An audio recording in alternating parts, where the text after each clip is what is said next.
বিসমিল্লাহির রহমানির রহিম। প্রিয় দেশবাসী, আসসালামু আলাইকুম। আজকে আমি আপনাদের সাথে একটি বিষয় নিয়ে খুব সংক্ষেপে দুটি কথা বলতে চাই।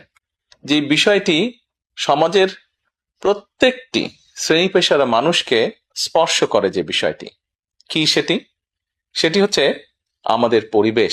অর্থাৎ আমি, আপনি, আমরা সকলে যে পরিবেশটাতে থাকি সেই পরিবেশটি কেমন, আমার আশপাশটি কেমন।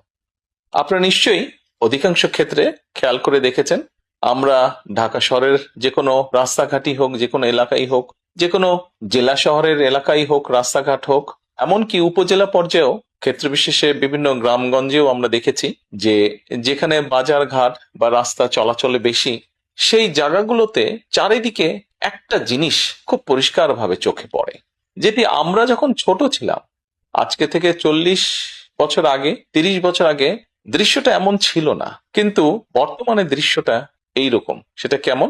চারিদিকে আমার, আপনার, আমাদের ব্যবহার করা হাতের টিস্যু, অথবা আমার আপনার খাওয়া চিপসের প্যাকেট, অথবা বাসায় ব্যবহার করা রান্নার তেল, যে তার প্লাস্টিকের বোতলটি, অথবা আমি বা আপনি পানি পান করেছি প্লাস্টিকের বোতল থেকে, সেই বোতলটি, এরকম আরো অনেক ধরনের আবর্জনা যত্র তত্র সব জায়গায় ছড়িয়ে আছে।